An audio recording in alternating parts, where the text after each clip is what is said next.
Estamos aquí, a ver, espérenme tantito para entrar al aire y entonces que lo que están diciendo fuera del aire mejor lo escuche el auditorio de la República Mexicana. Denis Dresser, buenos días. Hola, buenos días. Lorenzo Meyer, buenos días. Buen día, Carmen. Sergio Aguayo, buenos días. Buenos días. Buenos días. Bueno, un saludo a Oaxaca. Antes que otra cosa suceda, Lorenzo Meyer, que estuviste por ahí con el astronauta Rodolfo Neri Vela. Un saludo al astronauta Rodolfo Neri Vela y a todos los que estuvieron con ustedes este fin de semana en Oaxaca. Y le mandamos saludos a Rebeca Bernal Alcántara, que bueno, pues te mandó esto muy sinceramente. Así que Rebeca, gracias por este mensaje y a todos los que mandaron mensajes a través de Lorenzo, muchísimas gracias para este noticiero. Bueno, antes de entrar al aire, en el corte, estábamos aquí pues analizando por dónde iniciar esta mesa de trabajo. Habiendo tantos asuntos tan graves, obviamente está el asunto Tlatlaya, está lo que pasó con el Politécnico Nacional, con Osorio Chong como tema también.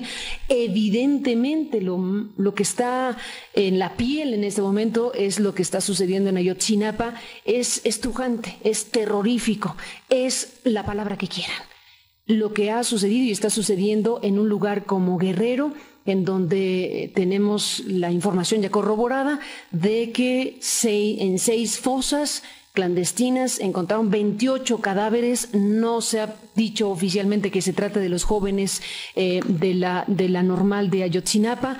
Hay versiones periodísticas hoy en la prensa mexicana que insisten que hay indicios y elementos para afirmar que así es. Si son ellos, gravísimo, pero si no, también. Si no, estamos hablando de algo igualmente grave. El tema es de quién son esos cadáveres y qué está reflejando el caso Ayotzinapa para el país entero. Y decíamos antes de entrar al aire sobre por dónde abordar las cosas. Y yo decía, bueno, a ver, tomemos como referencia el anuncio que Omar Aguilar nos hizo favor de enviar esta mañana sobre que a las 11:30 de la mañana el presidente de la República emitirá un mensaje. ¿Cuál es el tema o cuáles deberían ser los temas que uno quisiera escuchar con información precisa y clara del presidente de la República? Y podríamos empezar por ahí, Denise, no sé qué pienses.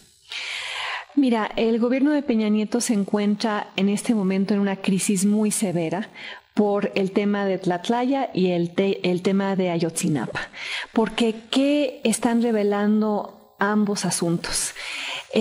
Una violencia incontrolable, un ejército que probablemente viola derechos humanos y actúa al margen de la ley, un estado de Guerrero en el cual ya no hay ningún control sobre lo que ocurre, una policía, si no es que coludida con el crimen organizado, una policía que está asesinando, una policía asesinando. Bueno, ha dicho la autoridad de Guerrero coludida, ya abiertamente, sí, policía municipal. Pero los padres aseguran que están inventándoles el tema del crimen organizado para justificar la actuación de una policía que no está vinculada con el crimen organizado, pero que está actuando a su libre albedrío.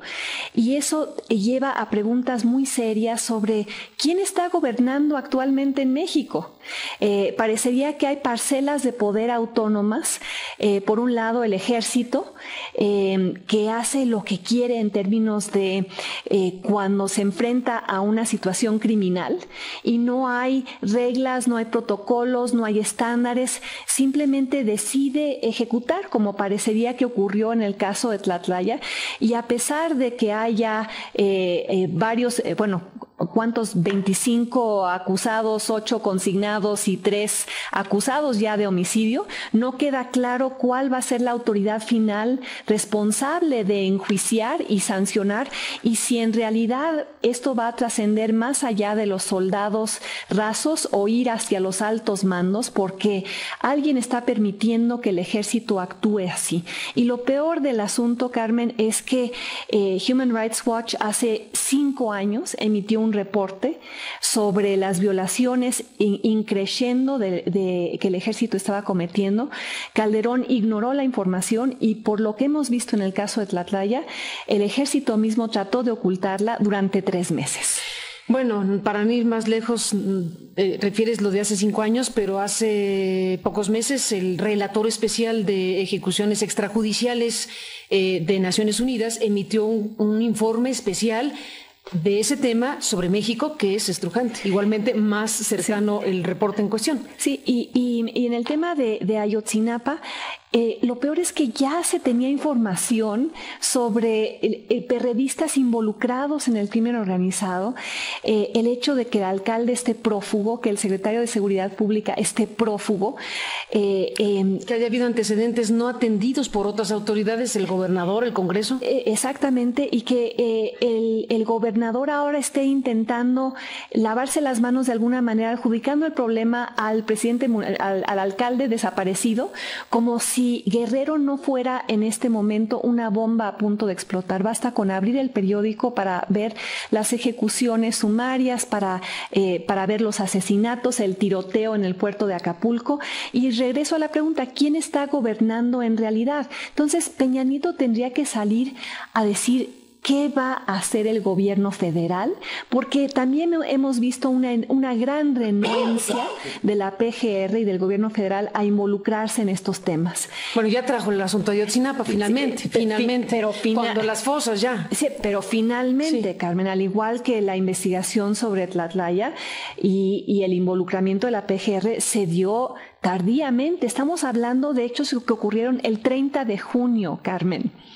Entonces, el mensaje de Peña Nieto ojalá no sea regodearse en el, entre comillas, triunfo político del Politécnico, en el cual el secretario de Gobernación, Miguel Ángel Osorio Chong, básicamente salió a decirle a los estudiantes que cedía ante todas las demandas en una orquestación teatral. Me gusta mucho la columna de Jesús Silva Herzog Márquez esta mañana, quien dice, fue puro teatro, buen teatro, pero puro teatro, porque esto no está sentando un buen precedente en términos de un gobierno que sabe negociar, es un gobierno que sabe hacer un montaje para conseguir aplausos y para elevar los bonos políticos de alguien que en este momento debe sentirse el más presidenciable de los presidenciables, que es Osorio Chong.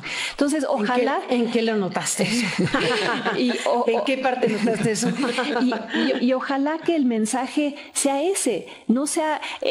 o sea, que encare los problemas de Ayotzinapa y Tlatlaya, que además se vinculan con los de San Fernando y tantas otras fosas que hemos ido encontrando en este país en los últimos años, y que van acompañadas de una CNDH omisa, una CNDH que en el caso de Tlatlaya primero dice, compra la versión del ejército, disemina la versión del ejército diciendo que fue un enfrentamiento, que hace investigaciones inconclusas, emite recomendaciones. En el caso de San Fernando, 40 meses después del evento.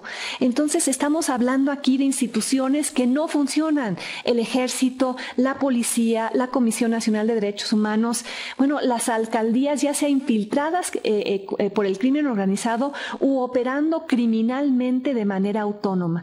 Y en el caso de Guerrero, un gobernador al cual se le han salido las cosas de control y no hemos visto de parte del PRD un posicionamiento claro, directo, específico sobre qué van a hacer con este gobernador y con estos alcaldes que están demostrando a un partido corrompido, un partido cuarteado, un partido infiltrado y que no ofrece una opción viable de izquierda en este país en este momento.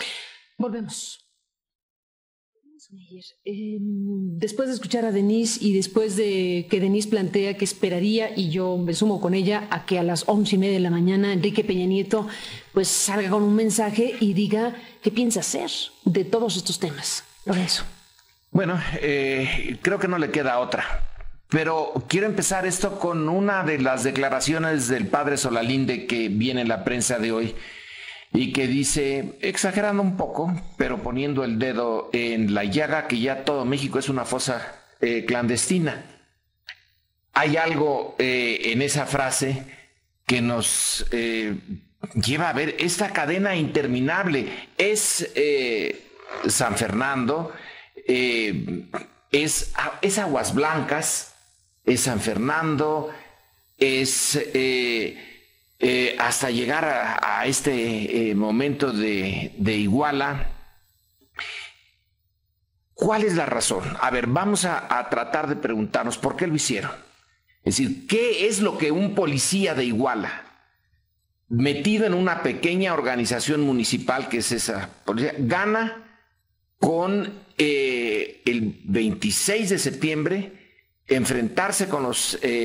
no enfrentarse, atacar a los estudiantes, y luego hasta equivocarse y atacar a a un vehículo que traía a unos jóvenes deportistas. ¿Qué es lo que se busca? Porque debe de haber alguna razón, y a mí ya no me cabe la razón.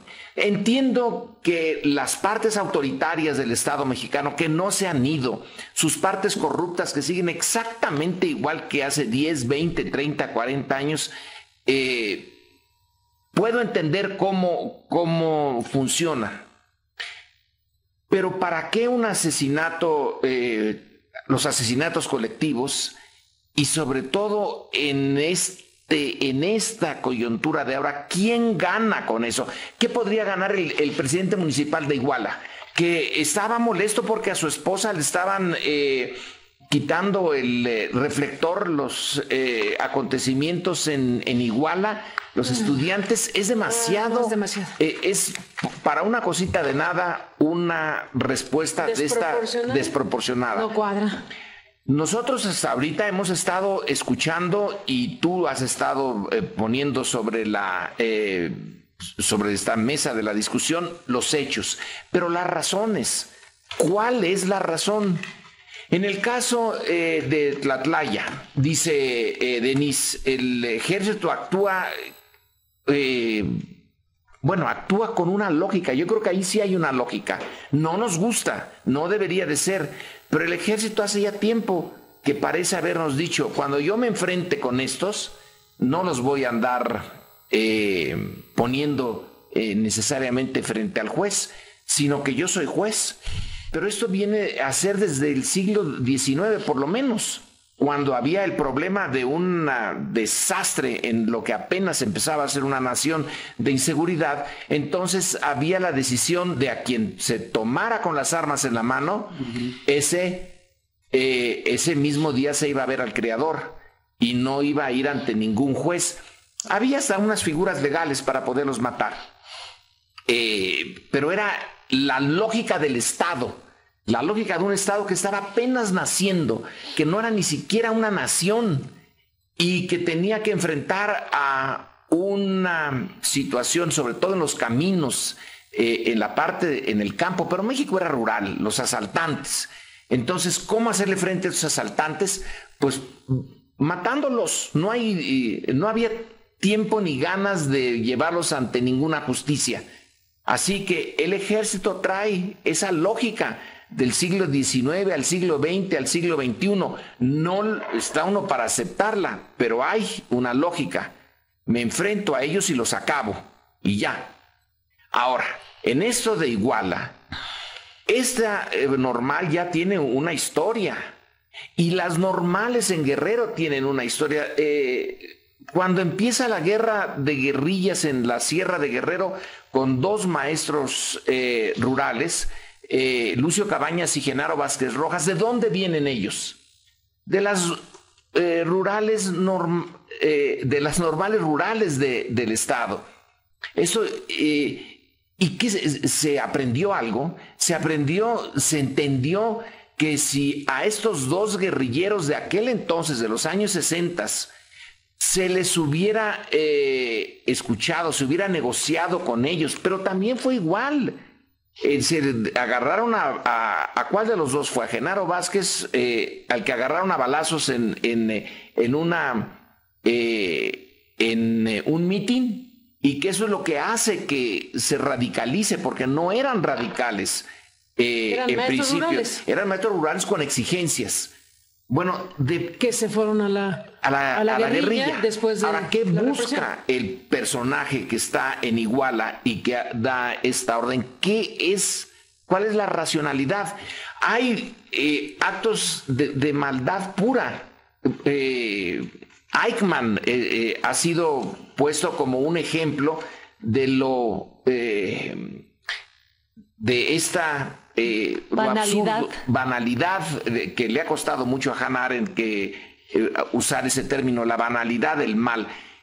¿qué carambas se ganaba en Iguala con un acto tan cruel, tan brutal? Y hay que acordar que uno de los que aparecieron, de los cadáveres que aparecieron después del 26, estaba con el rostro, estaba desollado. ¿Quién desolló a ese joven estudiante? Entonces la pregunta es ¿cuál es el motivo de esta forma de gobierno? Si esto es una forma de gobierno, a base de brutalidad y de terror. El terror tiene su razón de ser, pero entonces vamos a buscarla, porque no podemos quedarnos nada más con la idea de que qué brutos, qué imbéciles, qué animales, qué bestias.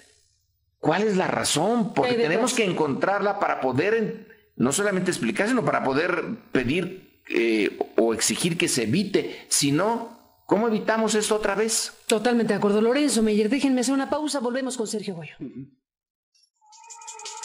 Bueno, regresamos en esta mesa de este espacio de noticias. Escuchamos a Denise, escuchamos a Lorenzo.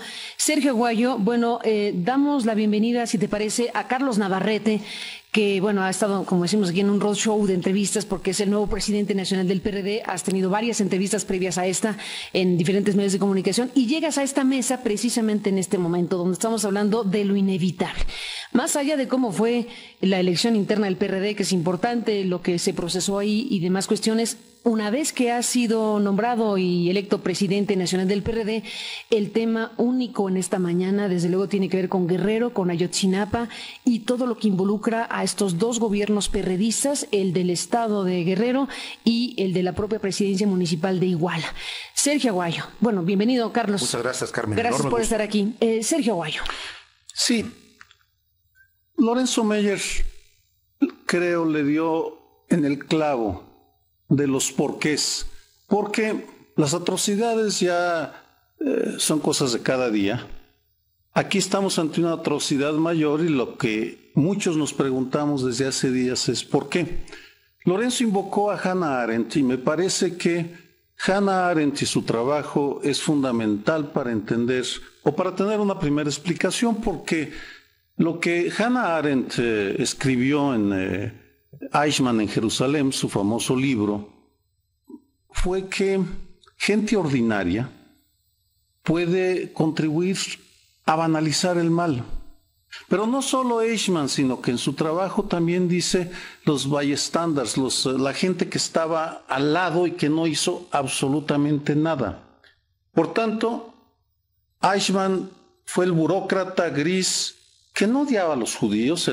Termina el juicio diciendo: yo no amo a los judíos, yo no quiero matar a ninguna persona. Era un ser insignificante, incapaz de articular una causa extraordinaria para defender el régimen nazi. Y en ese sentido, y con todo respeto, Carlos, creo que aquí estamos ante un terrible problema para la clase gobernante de este país, que es la banalización que han hecho del mal en sus dos expresiones, la violencia y la corrupción. Denise habló con razón sobre el mensaje que dará el presidente a las 11:30 de la mañana el día de hoy. Y la tiene difícil porque si se refiere a Iguala va a tener que referirse a Tlatlaya, porque el gobernador Erubiel Ávila también banalizó el mal. Pero no se puede opinar sobre lo que no ha pasado. Sabemos que banalizó el mal al justificarlo, igual que Raúl Plasencia, que ahora no dice absolutamente nada, se queda callado. Pero me centro en el caso del PRD porque resulta que el alcalde y el gobernador son perredistas. Al alcalde ya lo corrieron, pero leí con enorme cuidado los discursos que se pronunciaron el día de ayer, las declaraciones que diste, y me parece que hay una banalización deliberada del PRD a los acontecimientos en Guerrero porque han tolerado la violencia. Desde hace un año sabemos que había una acusación en contra de este alcalde, de José Luis Abarca, por el asesinato de 3 perredistas, Y la pregunta es, ¿qué hizo el PRD? ¿Por qué tuvo que esperar? Es decir, hay una comisión de honor, lo sé, que no funciona porque no hay demandas, nadie demanda en el PRD, lo he conversado con quienes participan.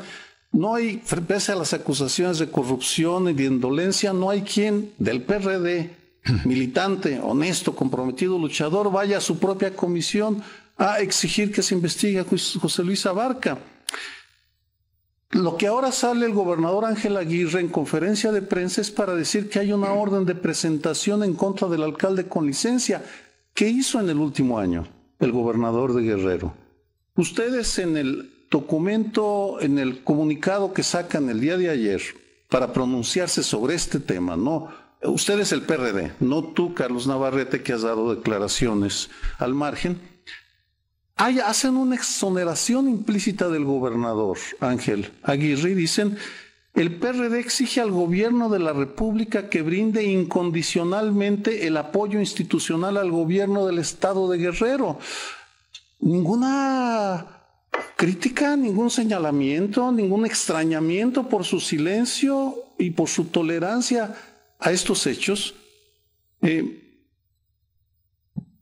Lo mismo podría decir de otros discursos. Vamos, señalo de pasada porque no puedo dejar de pasarlo el momento para también decir que para muchos capitalinos nos sorprende la trivialización que hacen de la corrupción.